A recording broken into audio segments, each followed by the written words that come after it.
ओम नमो सद्गुरु चरण कमलेभ्यो।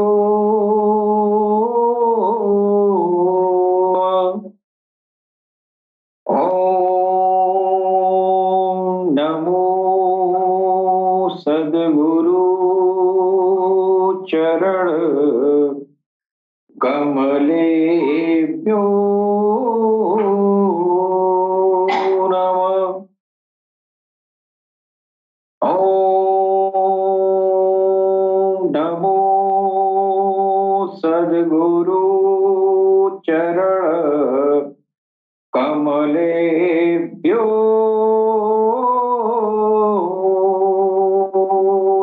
नमः। ओम नमो नारायणाय।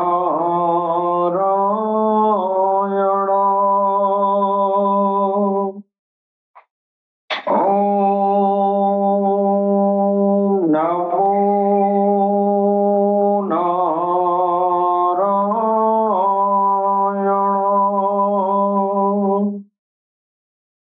ओम नमो नारायणाय।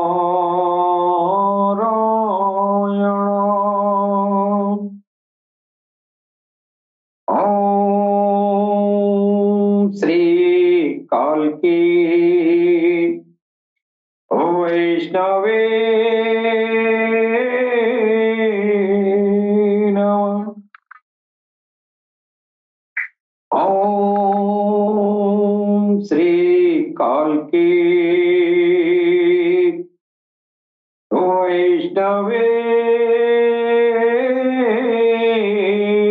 नमः। ओम पूर्णमद पूर्णमिदं पूर्णात् पूर्णमुदच्यते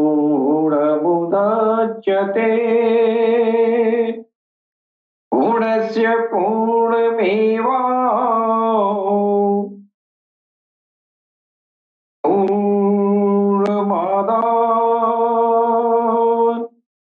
पूर्णमेवावशिष्यते। ओम शांति शांति शांति। अस्थाने ऋषिकेश तो प्रकृत्या जगत प्रहृष्यतनुरजते च रक्षांसि भीतानि दिशो द्रवन्ते सर्वे नमस्यन्ति च सिद्धसङ्गा कस्माच्च तेन न मेरन् महात्मन् गरीयसे ब्रह्मणोऽप्याधिकतिर्वा अनंत देवेश गगन निवास त्वं क्षरं सद तत् तत्परं यात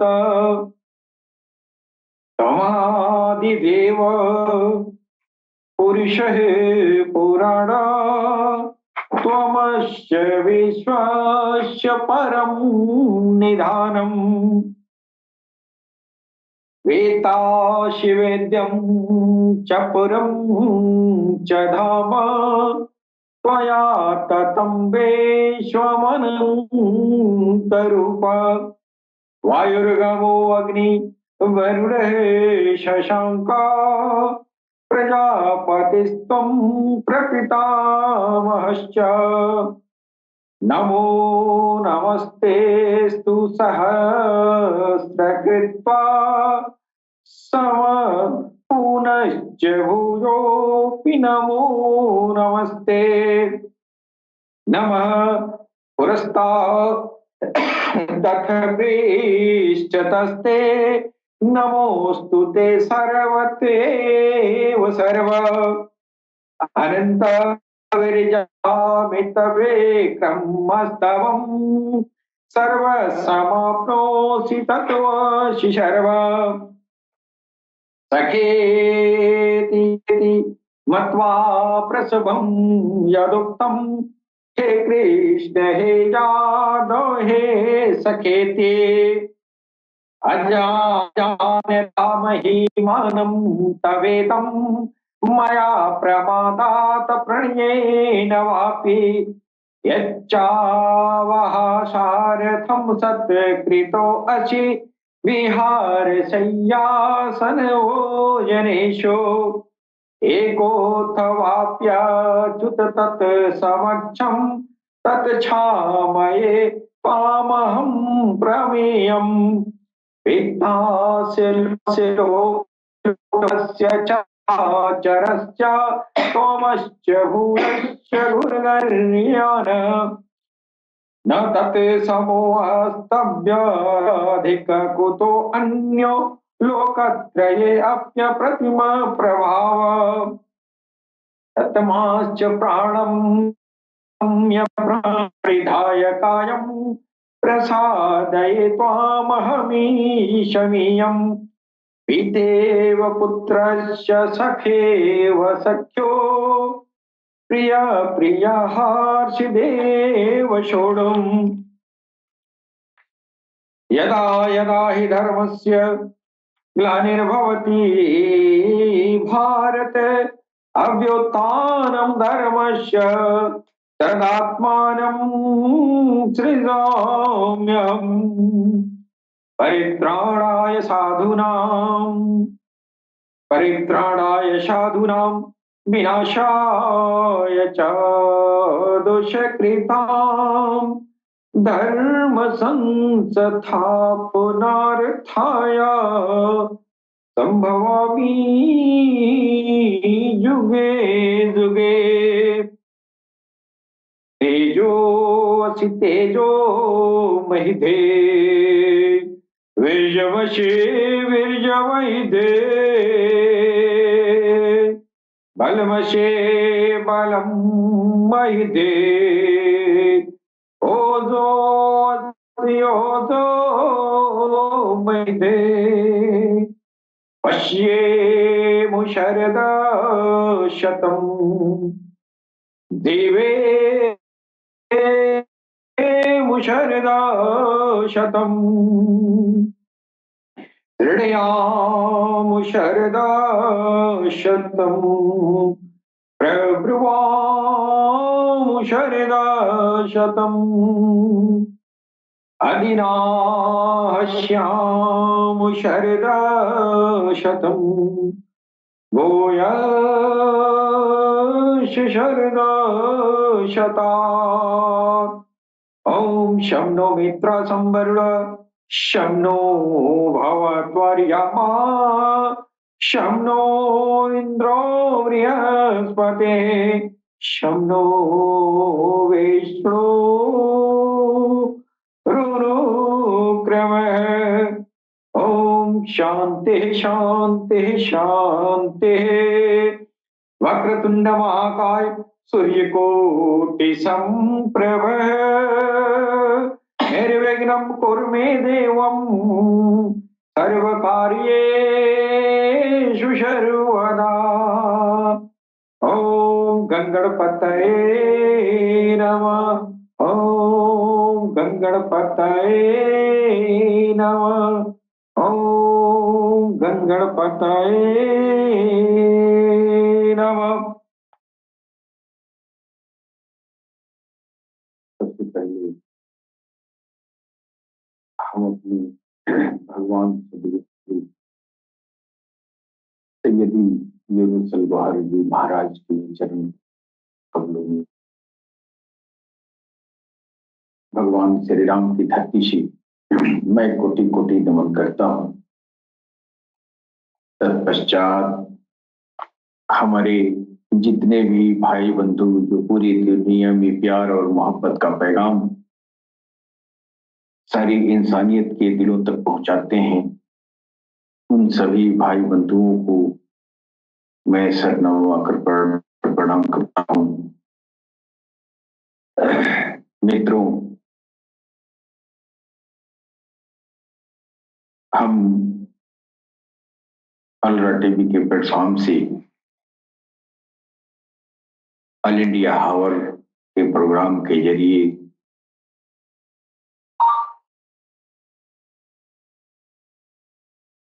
इस धरती पर आने वाला आखिरी अवतार मेहदी मसाया काल की अवतार की पहचान के लिए ऑल इंडिया हाउस के प्रोग्राम के जरिए सारी इंसानियत तक ये पैगाम पहुंचाना चाहते हैं कि विभिन्न धर्म समुदायों में जो भी कलयुग के दौर के लिए पेशनगोई हुआ है, उन पेशनगोइयों के मद्देनजर वो काल की अवतार मेहदी मसाया उदखिल समावेल मैत्रेय बुद्धा तीर्थंकर आदि आदि नामों से जाने जाने वाली वो हस्ती सरकार गौहर शाही जी महाराज हैं जी, जिनका चेहरा चांद में, सूरज में, हजर अस्वद में, यहाँ तक कि आसमान में जितने भी सैयारे खगोल शास्त्रियों के द्वारा देखे जा चुके हैं जी, बेशक उन सभी सैयारों पर इस मसीहा का चेहरा प्रकट हो चुका है और सरकार गौहर शाही का चेहरा मुबारक जो आसमान में प्रकट किया गया है, यह मानवीय नहीं है, ये निश्चित ही उस सर्वशक्तिमान ईश्वर की तरफ से है। सरकार गौहर शाही का चेहरा मुबारक चांद, सूरज और हजर अस्वद महाशिवलिंगम में होना ये किसी इंसानी विषाद की बात नहीं है जी, ये निश्चित ही ईश्वर की तरफ से है और ये ईश्वर का करिश्मा है जी। जैसे भगवान सदगुरु सैयद यूनुस गौहर जी महाराज की चरण कमलों में नमन करते हुए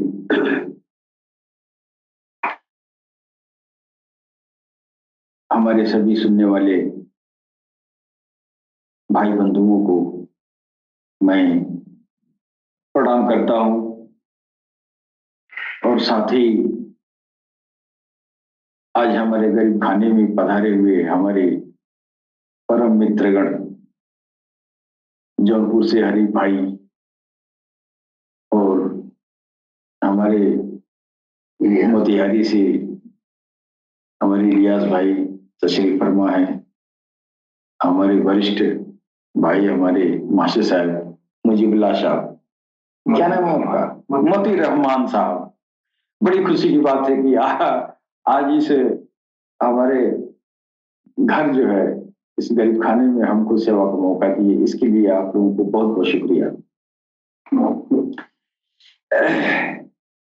मित्रों, हमारा जो ये अलरा टीवी का जो प्रोग्राम है, इस प्रोग्राम के जरिए हम सारी इंसानियत के दिलों तक अध्यात्म ज्ञान का प्रचार प्रसार करना चाहते हैं और इस अध्यात्म ज्ञान के जरिए इंसानियत अपने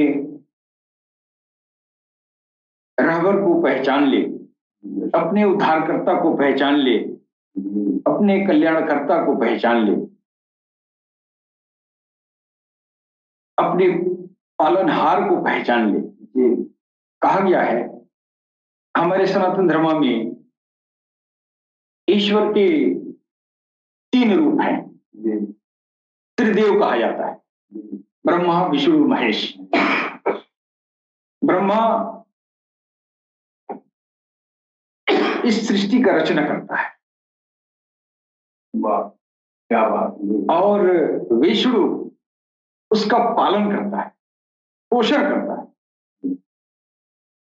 और महेश उसका संहार करता है।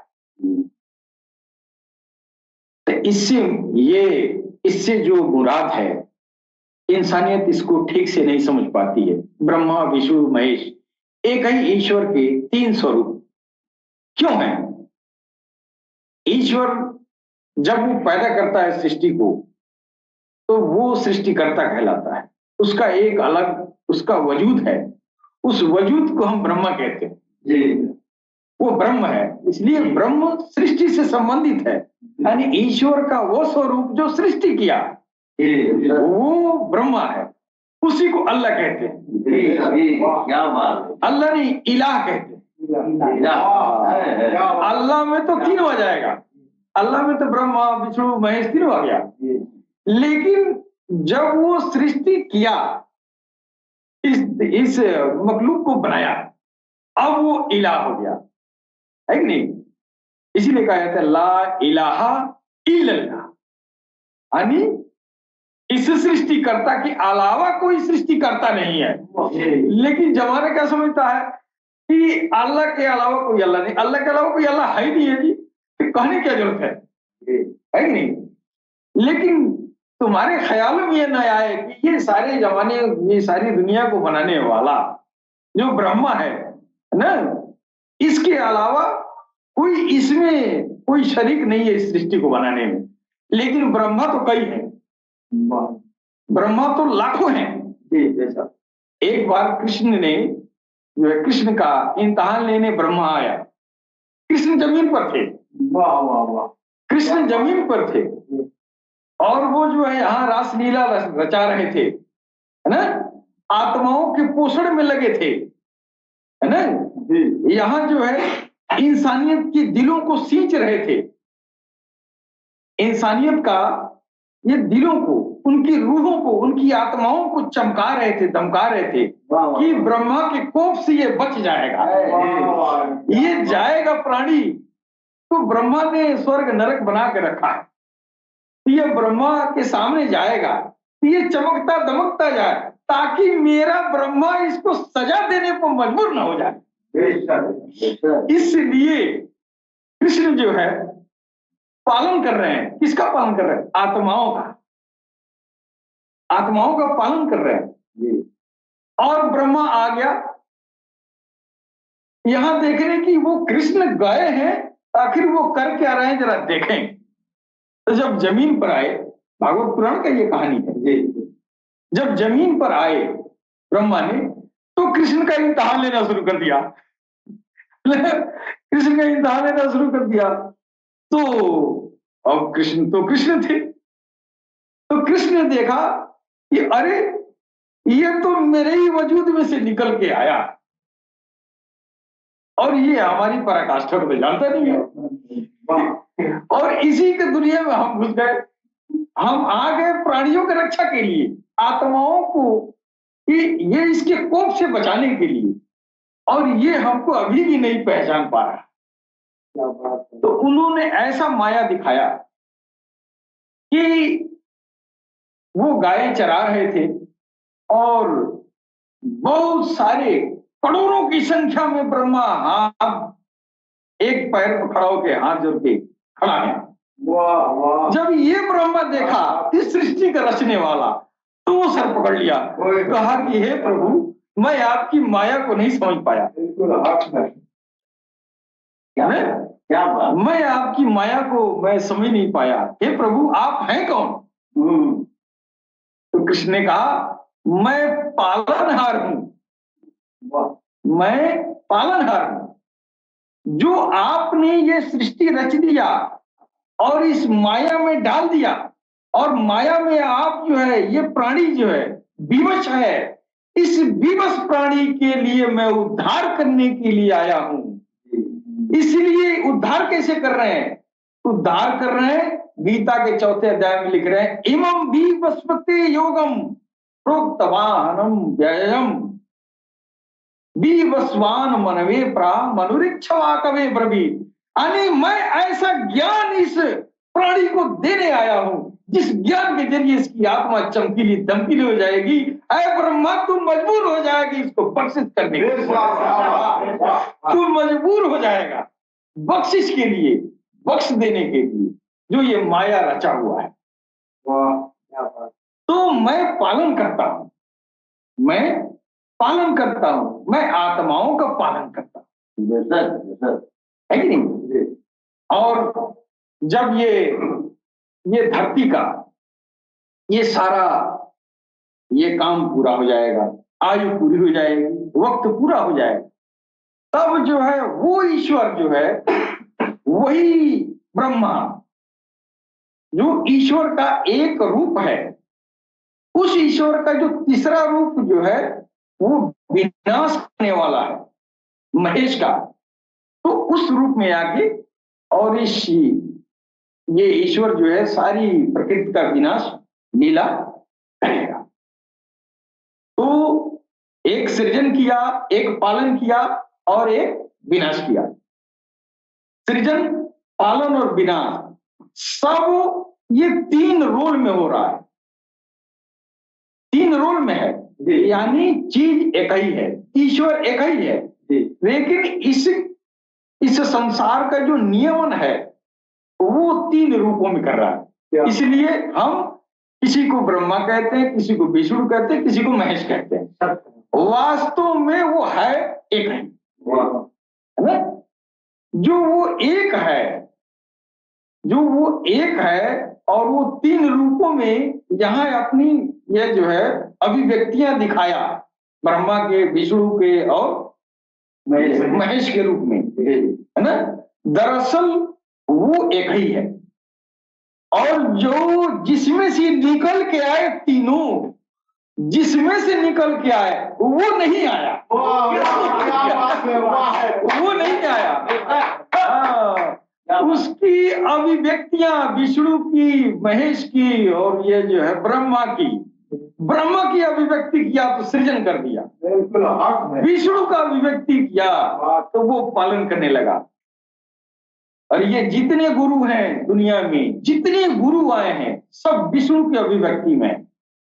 इसलिए भगवान कृष्ण ने कहा था इमं भी वस्वते योगम प्रोक्तवाहनम त्यजम, मैं ये हृदय का ज्ञान, दिल में भगवान के बसाने वाला, दिल में अल्लाह को लाने वाला ज्ञान, यही है गीता ज्ञान।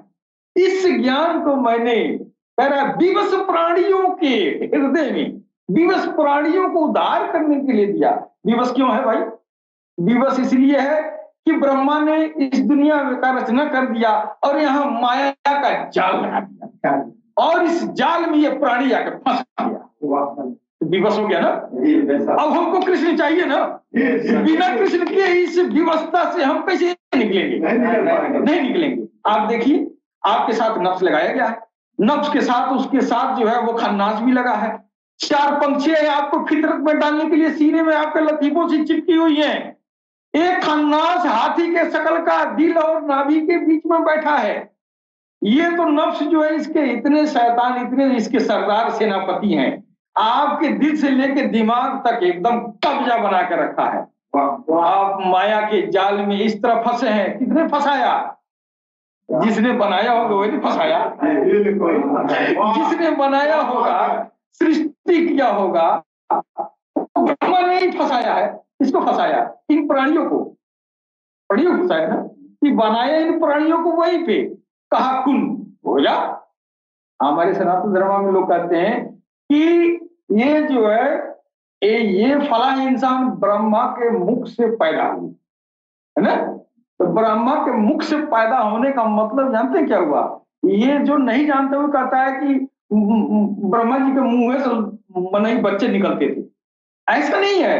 अरे उसने कहा कुन, तो बेसुमार बन गई, बेसुमार रूहें बन गई, तो मुंह ही से पैदा हुए। पैदा तो मुंह ही से हुए ना, तो इसी से कहा गया ब्रह्मा के मुख से पैदा हुआ। समझ गए? हाँ, बात ये है। तो ईश्वर एक ही है, अभिव्यक्तियां तीन है, लेकिन जो ईश्वर है ना वो इस धरती पर नहीं आया, आया तो उसकी अभिव्यक्तियां है कि नहीं? और उसी की अभिव्यक्ति जो कृष्ण के अंदर आया वो पालने वाला है कि नहीं?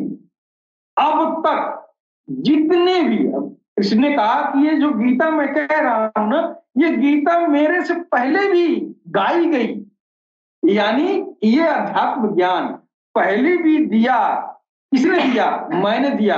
मैंने का मतलब क्या? कृष्ण नहीं, विष्णु ने दिया। तो किसी जमाने में विष्णु की शक्ल धर के वो खिजर अलैहिस्सलाम आए, किसी जमाने में कृष्ण बन के आए, किसी जमाने में ऋषि महर्षि बन के आए। जो ये ज्ञान दिया वो विष्णु है। अभी अवतारों का आप देखिए, भगवान श्री राम के बाद उनके ये जो है कृष्ण के पहले श्री राम थे, और श्री राम के पहले कौन था? आखिर ये ज्ञान किसने दिया?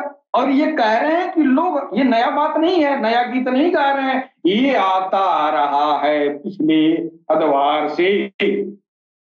तो आपने कृष्ण के रूप में आपने देख लिया ज्ञान देते हुए, तो आज कह रहे हैं कि वो कृष्ण ही दे रहे हैं। लेकिन कृष्ण ही कह रहे कि नहीं, पिछले से आ रहा है। पीछे कब से आ रहा है? अंबियाओं का सिलसिला तो था ही नहीं। आदम सफीउल्लाह तो बाद में आए, भगवान श्री राम भगवान कृष्ण के बाद आए, बहुत बाद में आदम सफीउल्लाह आए। अब तो वहां से दिल की तालीम चली, उसके बाद से कौन ये परवरिश कर रहा था? उसके बाद, उसके पहले कौन ये तालीम, ये ज्ञान, ये गीता कौन गा रहा था? माना कि आप जो है द्वापर में भगवान कृष्ण दे रहे थे, त्रेता में भगवान राम दे रहे थे, लेकिन उसके पहले कौन दे रहा था? भगवान राम के पहले कौन दे रहा था? भगवान राम के पहले भी देने वाले थे। और ये जो खिजर अलैहिस्सलाम की बात की जाती है ना, ये वही खिजर हैं जिनको भगवान विष्णु कहा गया है। और हमारे शास्त्रों में भगवान विष्णु को क्षीर सागर में सर्प शैया पर लेटे हुए दिखाया गया है। जी बिल्कुल बिल्कुल। और इस्लामी साहित्य में जाइए तो खिजर इस्लाम को दरिया में ही दिखाया गया, उनका निवास दरिया में ही है। अभी हाल ही में हमारे गुरुदेव महाराज, हमारे भगवान सदगुरु ने किसी आदमी को कहा कि फला जगह चल जा समुद्र के किनारे और वहां तुमको खिजर मिलेंगे। तो मुसलमान भाई खिजर कह दिए, लेकिन उसके बहुत पहले, इस्लाम आने के पहले खिजर की पहचान थी, लेकिन विष्णु के रूप में थी। विष्णु के रूप में थी, है कि नहीं?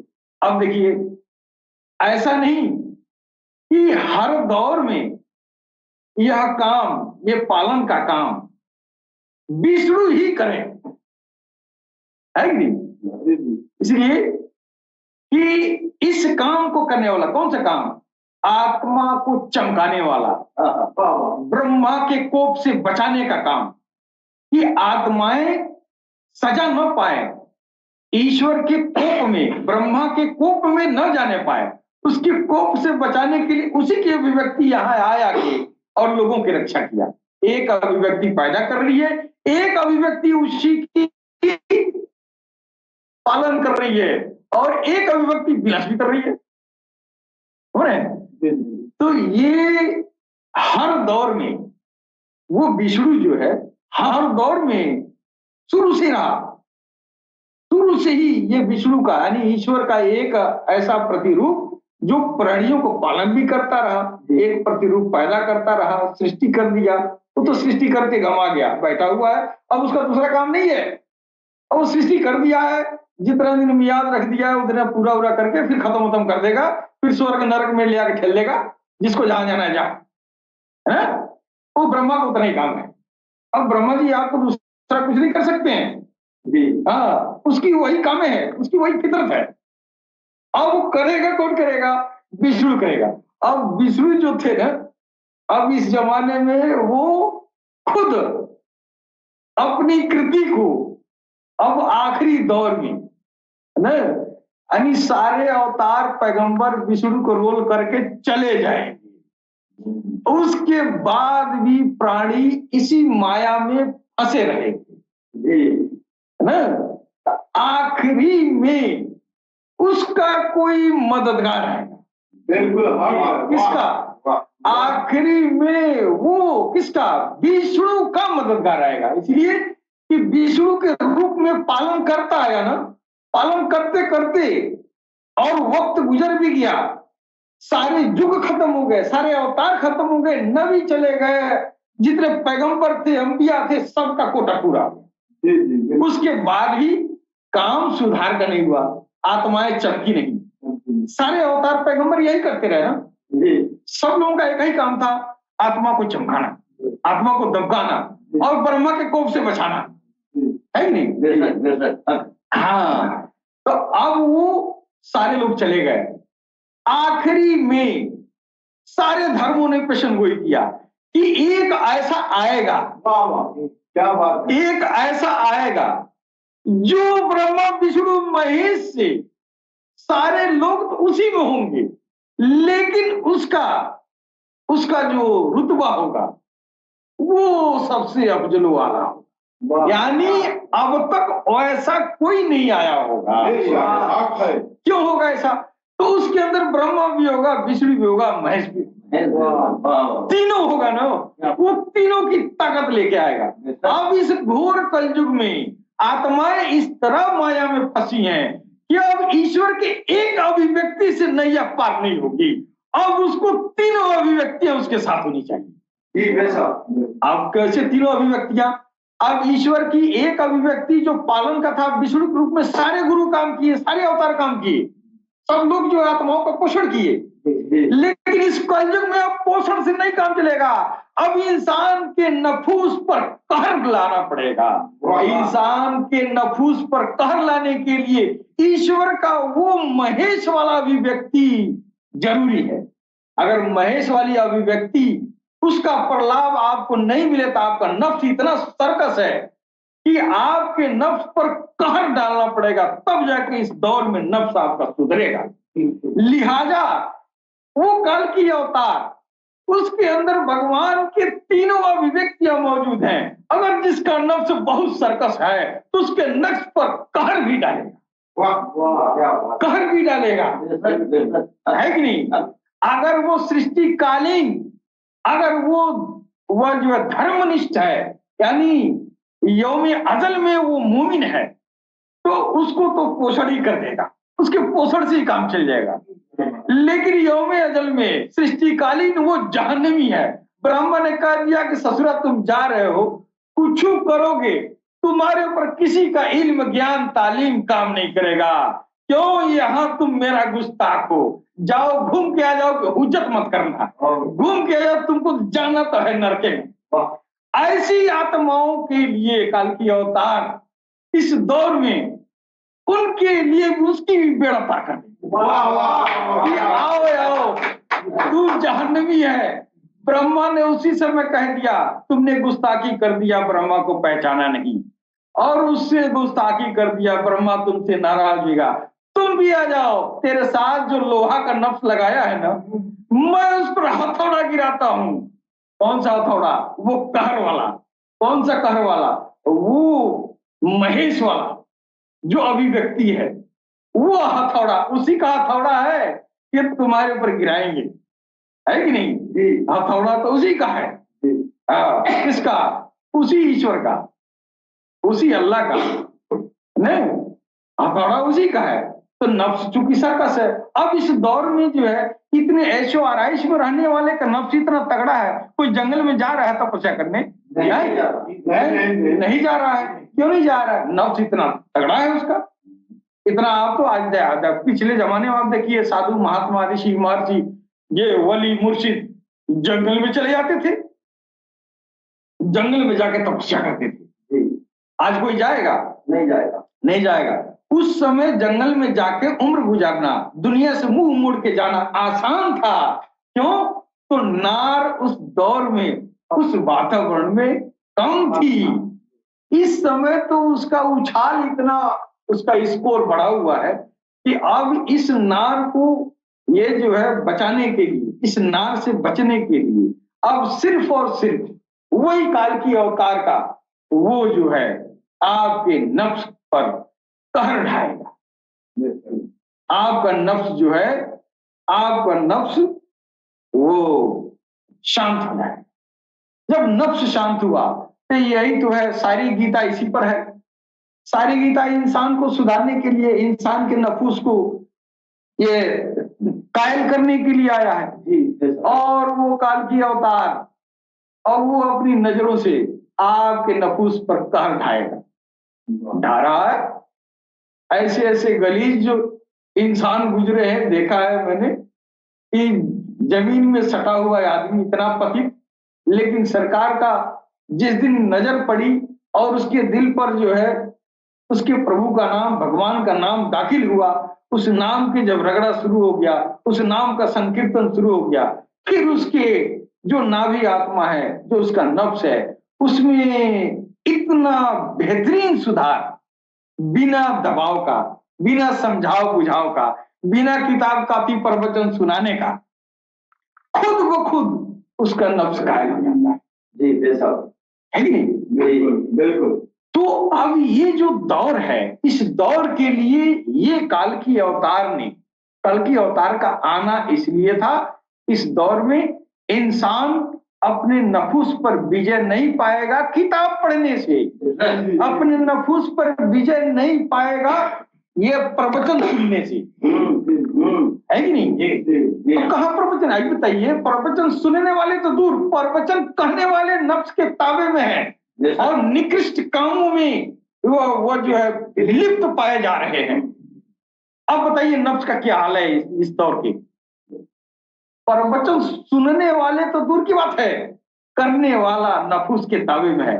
इस दौर के लिए सरकार गौहर शाही आए हैं काल की अवतार के रोल में। काल की अवतार तो उनका एक अदना सा रोल है, अदना सा रोल है तो वो आला चीज है, तो वो ऐसा कि जैसा कोई नहीं। सरकार गौहर शाही का एक अदना तरीन ये उनकी अभिव्यक्ति है, ये काल की अवतार के रूप में, मेहदी के रूप में, मसाया के रूप में। लेकिन वो जात ऐसी जात है जिस जात पर जो है सब कुर्बान है, सब कुर्बान है, सब कुर्बान रहे। हमारे वेदों में उनको नरशंस कहा गया, नरशंस कहा गया। नरशंस का मतलब यह हुआ कि वो नर जो सारी इंसानियत को उसके रब की प्रशंसा में लगा दे। जब सारी इंसानियत को रब की हमदो सना में लगा दे, उसको मोहम्मद भी कहेंगे, और सारी इंसानियत को रब की प्रशंसा में लगा दे, उसको रियाज भी कहेंगे। क्या बात है? सरकार गौहर शाही मोहम्मद रसूलुल्लाह सल्लल्लाहु अलैहि वसल्लम का दूसरा दौर है, उनका दूसरा जिस्म है, वो दूसरा जिस्म है, और उनके नाम में, इनके नाम में, दोनों में एक सा है, समानता है। मोहम्मद का नाम भी हमदो सना कराने वाला और रियाज का नाम भी हमदो सना कराने वाला। रियाज का मतलब होता है गोलाई में बैठ के भगवान के नाम की बड़ाई करना, और मोहम्मद का नाम है हमदो सनानी, भगवान की बड़ाई करना। बड़ाई के काबिल तो सिर्फ अल्लाह है कि नहीं? तो दोनों में समानता है ना जी। और वेदों में जो नरशंस लिखा है, नरशंस का माना भी वही होता है कि वो नर जो इंसानियत को भगवान के प्रशंसा में लगाए। कुछ विद्वान कहते हैं वो नर जो प्रशंसित हो। तो ये उपयुक्त ये जो है इसका अर्थ नहीं हुआ। वो नर जो प्रशंसित हो, प्रशंसित तो मेरा प्रधानमंत्री भी है, प्रशंसित तो भाई वे जो है बड़े बड़े पैसे वाले लोग भी हैं, प्रशंसित तो हमारे बड़े बड़े ओहदे पर बैठे हुए लोग हैं। लेकिन नरशंस का मतलब वो प्रशंसा नहीं है। नरशंस का मतलब ये कि सारी इंसानियत को रब की प्रशंसा में, और प्रशंसा के काबिल सिर्फ रब होता है ना, सिर्फ अल्लाह है तारीफ के काबिल, सिर्फ तारीफ के काबिल अल्लाह है, बाकी तो इंसान है। इंसान के अंदर तो कोई ना कोई गलाजत होती ही है, तो कहाँ प्रशंसा के काबिल है? प्रशंसा के काबिल तो वो है जो पाक साफ चमकीला धमकीला है। उसकी तारीफ तौसीफ में लगाने वाले को रियाज कहेंगे या मोहम्मद कहेंगे या नरशंस कहेंगे, है कि नहीं? हाँ, वो है नरशंस। और वो वही काम सरकार गौहर शाही कर रहे हैं कि लोगों को मंदिरों और मस्जिदों में, अपने घरों में एक पास बैठ के ऐसा घेरा बना लो और अपने प्रभु का नाम लो, हरे राम हरे राम हरे राम हरे राम राम अल्लाहू अल्लाहू अल्लाह। रब के तमाम नामों का, ईश्वर के तमाम नामों का जिक्र फिक्र, उनकी तारीफ प्रशंसा में सारी इंसानियत को लगा रहे हैं। गौहर शाही क्या है आपका बिगाड़ रहे हैं? सारी इंसानियत के दिलों को रब के तौरीफ तासीफ तौसीफ तारीफ तौसीफ में लगा रहे हैं, और क्या कर रहे हैं? लेकिन ये शैतान शिफ्त, ये जो है नफूस वाले जो इंसानियत होगी, भगवान के नाम से भी चिढ़ होती है लोगों को। इसलिए चिढ़ होती है कि यौम अजल में सृष्टिकालीन दिवस में ही ब्रह्मा के कोप का शिकार हो गया। तो कहा कि तुम चले जाओ, मानोगे तो नहीं तुम मेरी बात, मेरे किसी भी दोस्त की बात नहीं मानोगे, घूम के आ जाओ, तेरी हुज्जत खत्म हो जाए। डालना तो तुमको उसी में है, इसलिए कि तुम यही के गुनहगार हो। एक मौका तुमको आखिरी में मिलेगा जब गौहरशाही जाएंगे, गौहरशाही जाएंगे। तुम यहाँ भी गुस्ताख हो, तुम यहाँ भी नाफरमान हो, वहां एक मौका तुमको मिलेगा। अगर गौहर को पकड़ लिए, अजली जहन्नमी भी हो, जहां जाना तुमको बख्श देगा। ये सिर्फ और सिर्फ सरकार गौहरशाही के लिए, सिर्फ और सिर्फ कल की अवतार के लिए।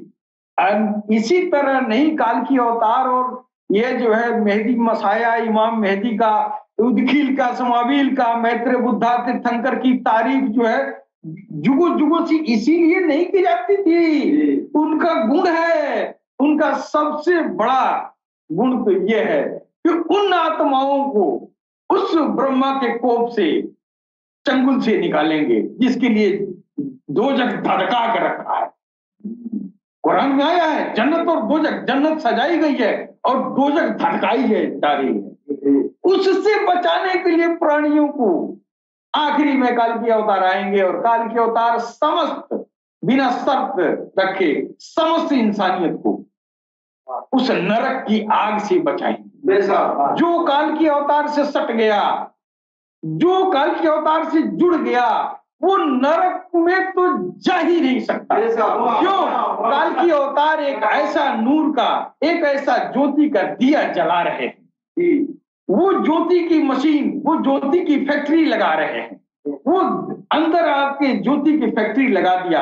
अब आप काम, क्रोध, लोभ, मोह, मद, मत्सर, अत्याचार, व्यभिचार को विचार से आप जो है बच रहे हैं, है कि नहीं? इन चीजों से आप त्याग रहे हैं। तो जब ये चीजें इंसानियत के दिल से निकल जाएगा, यानी मानस पटल से काम, क्रोध, लोभ, मोह, मद, मत्सर, अत्याचार, व्यभिचार निकल गया, तो धरती ही यह स्वर्ग की मानिंद हो गई। तो काल की अवतार कितनी बड़ी एहसान कर रहे हैं इंसानियत के ऊपर, इस दुनिया के ऊपर उनकी कितनी बड़ी मेहरबानी है कि इस संसार को ही स्वर्ग के मानिंद बना रहे हैं। और आप चमक गए, दमक गए, आपकी आत्मा चमकीली हो गई, आपकी आत्मा नूरानी हो गई, ज्योतिर्मय हो गई। फिर ये ज्योतिर्मय आपका आत्मा, जब ज्योतिर्मय ईश्वर आपको देखेगा, तो ज्योति ज्योति में मिल जाएगा।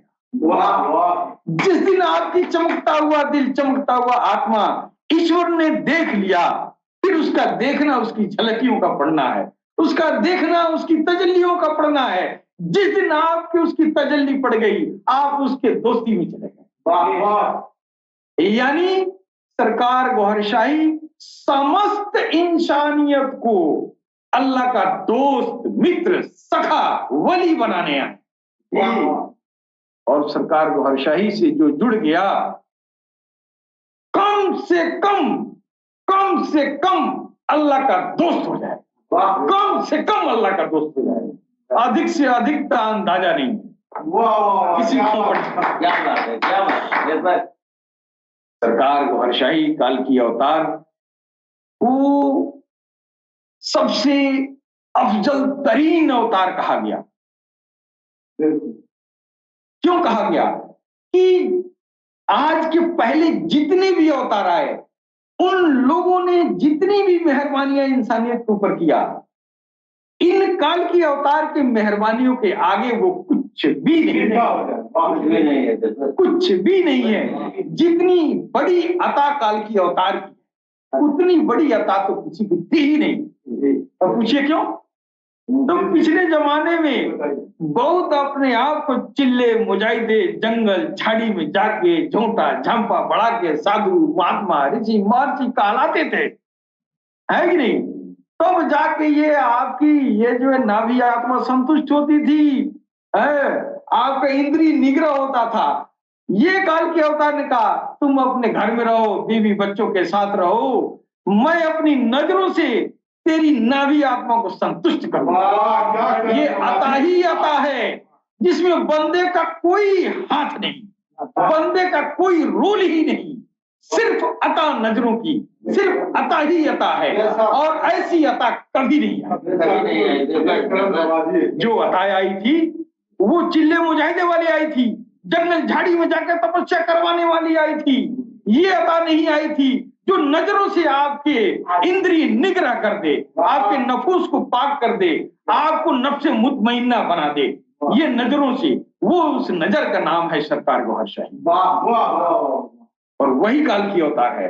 इसलिए कि बंदे का कोई हिस्सा नहीं, कोई हाथ पैर, कोई मैल नहीं, आप मौज में रहें, बस उनसे मोहब्बत कर लें, यही काफी है जिंदगी के लिए और उपमा के लिए। इसके साथ ही हम अपनी वाणी पर विराम देंगे। सलाम, नमस्ते, शुक्रिया।